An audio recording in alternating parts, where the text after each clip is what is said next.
उस पियाले में जहर था ही नहीं, वरना सुकरात मर गया होता।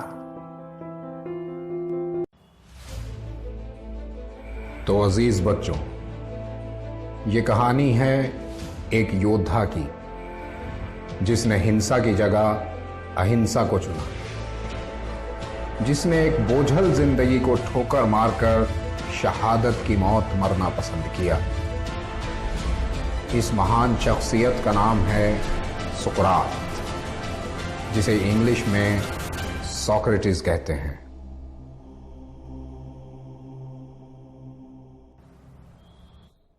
और अब चलिए कहानी शुरू करते हैं।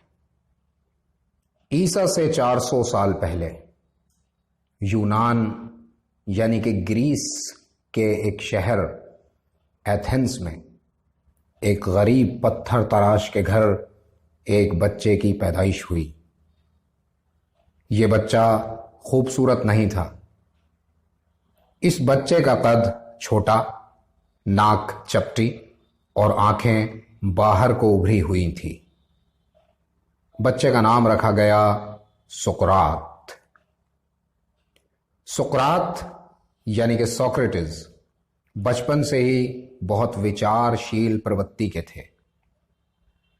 हर चीज को बहुत ध्यान से ऑब्जर्व किया करते थे। सुकरात गरीब घर में पैदा हुए और सारा जीवन गरीबी में ही गुजारा, क्योंकि सुकरात धन, दौलत, ऐश, आराम इन सब के बारे में कभी सोचते ही नहीं थे। एथेंस में उन दिनों अंधविश्वास का बोलबाला था। बीमारियों को देवताओं का प्रकोप समझा जाता था और बीमार लोगों से नफरत की जाती थी। इसी तरह के बहुत सारे अंधविश्वास थे जिनके खिलाफ सुकरात ने आवाज उठाई। सुकरात ने लोगों को सोचना सिखाया। सुकरात ने लोगों को सवाल पूछना सिखाया। सुकरात ने लोगों को बताया कि किस तरह उन्हें अपने दिमाग का इस्तेमाल करना है। सुकरात ने लोगों को समझाया कि बीमारियां किसी देवता का प्रकोप नहीं, बल्कि एक फिजिकल डिसऑर्डर होती हैं।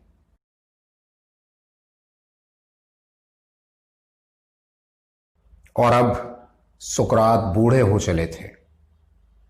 सुकरात ग्रीस में बहुत पॉपुलर, बहुत लोकप्रिय हो गए थे।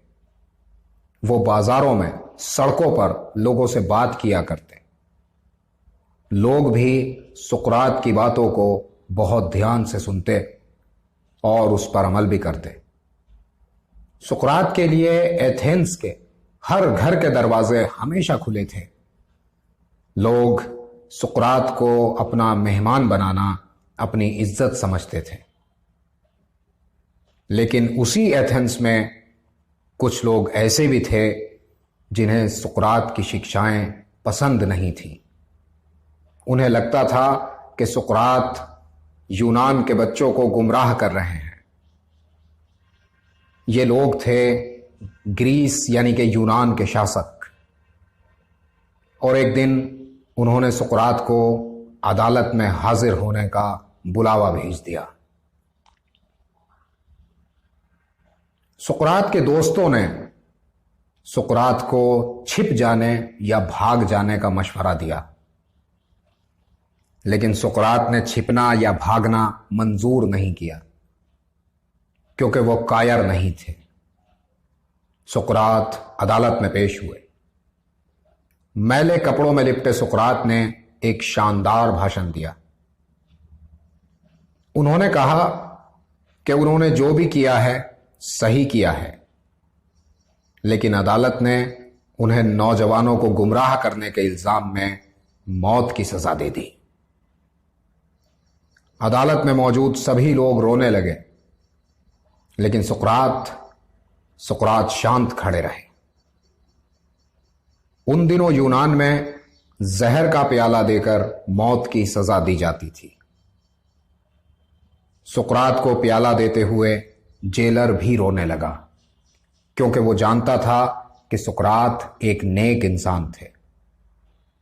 सुकरात वो जहर पीने लगे और फिर अपने एक खास शिष्य क्राइटो से कहा, क्राइटो, एस्क्यूलेपियस देवता को मेरी तरफ से एक मुर्गा चढ़ा देना।